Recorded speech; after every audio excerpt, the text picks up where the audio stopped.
एक दिन दिल्ली के शक्ति नगर में डोडो रास्ते में कहीं जा रहा था, भेलपूरी खा रहा था। तभी उसे उसके दोस्त के पापा धरती ढकेल अंकल दिखते हैं, जो धरती ढकेलने में बिजी होते हैं, मतलब ज़मीन में कुछ ढूंढ रहे होते हैं।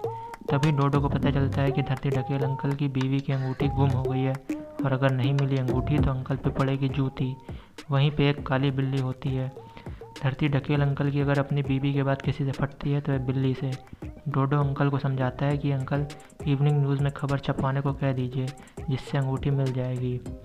डोडो काली बिल्ली को लेकर घर चल देता है। घर में अंकल चार्ली काली बिल्ली देखकर चीखते हैं, तू कहाँ से ले आया ये बिल्ली, जल्दी से पिला दूध इसे और छोड़ के आ तो इसे वापस। तभी वहाँ आते हैं अंकल पंगड़, जो सुनाते हैं इवनिंग न्यूज़ की खबर। सेठ धनिया मल जीरे वाले की काली बिल्ली खो गई है और उसे जो ढूंढेगा उसे मिलेगा 5,000 का इनाम। यह पढ़कर अंकल चार्ली लगाते हैं दिमाग और डोडो से खरीद लेते हैं काली बिल्ली। डोडो अपने अंकल के चालाकी समझ जाता है और कहता है कि मुझे 200 रुपये पकड़ा कर आप खुद हड़पेंगे 5,000 रुपये। अंकल चार्ली डोडो से बिल्ली के मालिक का पता पूछते हैं, तो वह उस बिल्ली के मालिक का गलत पता बता देता है। जब अंकल चार्ली बिल्ली को लेकर उस पते पे जाते हैं तो वह पता पहलवान धरती ढकेल का होता है, जो बिल्लियों से बहुत डरता है। पहलवान धरती ढकेल बिल्ली देखकर देता पेल, धूम धड़ाक चाट पटाक, अंकल चार्ली की निकल जाती रेल। अंकल चार्ली दांत पीसते हुए वहाँ से निकल जाते हैं और सही पता ढूंढकर सेठ धनियामल जीरे वाले के पास पहुँचते हैं। उनका नौकर बाहर निकल के बोलता है, बाबूजी, एक और बिल्लीबाज मतलब एक और आदमी बिल्ली लेके आया है। हमारे वास्ते का हुक्म है बाबू साहब? जब से आप कागज़ में बिल्ली मौसी के गुम होए का विज्ञापन दिए हैं, हमारा तो दरवाज़ा खोलत खोलत बटेरुआ डाउन हो गया है। तभी घर के भीतर से आवाज़ आती है, राम लिखावन, इस आदमी को वापसी का 5 रुपया, बस का किराया और 10 रुपये बख्शीश देकर यहाँ से विदा करो। यह सुनकर अंकल चार्ली का पारा गर्म हो जाता है। वो चिल्लाते हैं, अबे ओए टुंडे, लाट की तेड़ी दुम, निकल बाहर, तू शायद जानता नहीं मैं कौन हूँ। आर्मी का मेजर, रिटायर्ड मेजर चार्ली। अखबार में विज्ञापन देकर अब अंदर क्यों छिपा बैठा है, ले बिल्ली और दे पैसे। तभी उनका नौकर बोलता है, अरे मेरे लला को बात बढ़ावा तो जाओ, लस्सी पीकर सो जाओ। अगर हमार साहब सचमुच बाहर आ गवा तो गजब ढह जावेगा। जाओ बबुआ जाओ। अंकल चार्ली दोबारा आवाज़ निकालता है, अबे ओए, तू आता है बाहर या मैं आऊँ अंदर? तभी अंदर से आवाज़ आती है, ठहरिए मैं ही आता हूँ बाहर। जैसे अंदर घर से सेठ धनियामल जीरे वाला बाहर निकलता है तो अंकल चार्ली की हवा ख़राब हो जाती है, क्योंकि वह और कोई नहीं, शहर का बहुत बड़ा गुंडा सेट्टी दादा होते हैं। सेट्टी दादा बोलता है, बात यूँ हुई कि बिल्लियों से माने घड़े लगाओ से, मारी लाडली बिल्ली लूसी कल अचानक गायब हो गई। मैंने घबरा कर अखबार में सेठ धनियामल जीरे वाले के नाम से विज्ञापन दे डाला, क्योंकि मैंने सोचा कि मेरे जैसे बदमाश का नाम पढ़कर तो कोई बिल्ली लौटाने आएगा ही नहीं। पर कुछ ही देर में यो मुझे मारे ही ओवरकोट की जेब में घुसी मिल गई। विज्ञापन में मैंने काली बिल्ली लिखवाई थी, इसलिए सुबह से कम 5 लोग इनाम के लालच में काली बिल्ली ला चुके हैं और उन्हें बस का किराया बख्शीश देकर विदा कर रहा हूँ। एक कुछ ज़्यादा ही गर्मी खा रिया था तो उसे पीट कर विदा करना पड़ा। होता है जी, होता है, ऐसे नालायक लोगों को तो पीटना ही पड़ता है।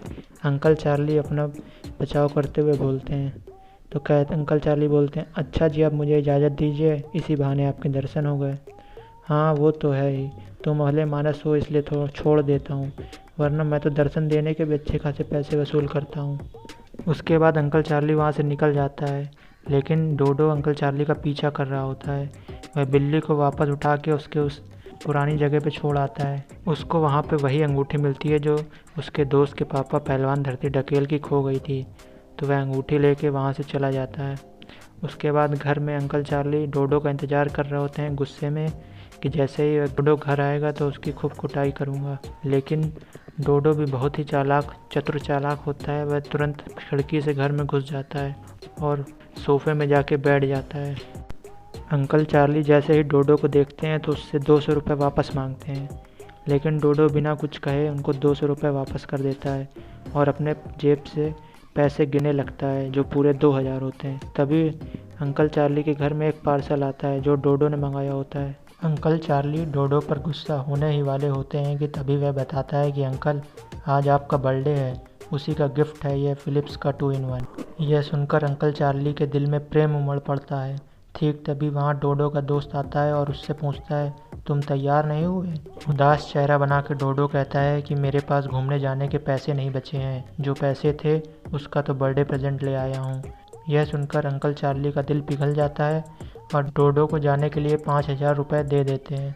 फिर डोडो वहाँ से निकल जाता है और अपने दोस्त के पास पहुँचता है, जहाँ पता चलता है कि यह सब डोडो की प्लानिंग थी। उसने अंकल चार्ली को 2,000 का बर्थडे प्रेजेंट देकर उनसे घूमने जाने के लिए 5,000 रुपये निकलवाए थे, लेकिन अंकल चार्ली सीधी तरह से तो देने वाले नहीं थे, इसलिए उसने यह तरकीब लगाई। तभी डोडो बोलता है जल्दी चलो वरना 8 बजे वाली माउंट आबू की ट्रेन निकल जाएगी। डोडो और उसके दोस्त की करामात को अंकल पंगड़ पेड़ के पीछे खड़े होकर सुन लेते हैं और तुरंत जाके अंकल चार्ली को बता देते हैं।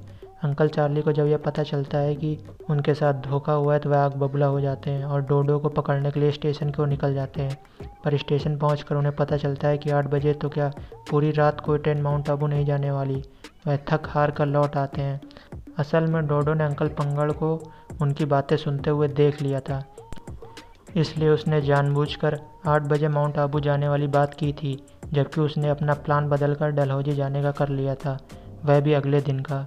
अंकल चार्ली डोडो की चालाकी से मात खा जाते हैं और लौट के बुद्धू घर को आ जाते हैं।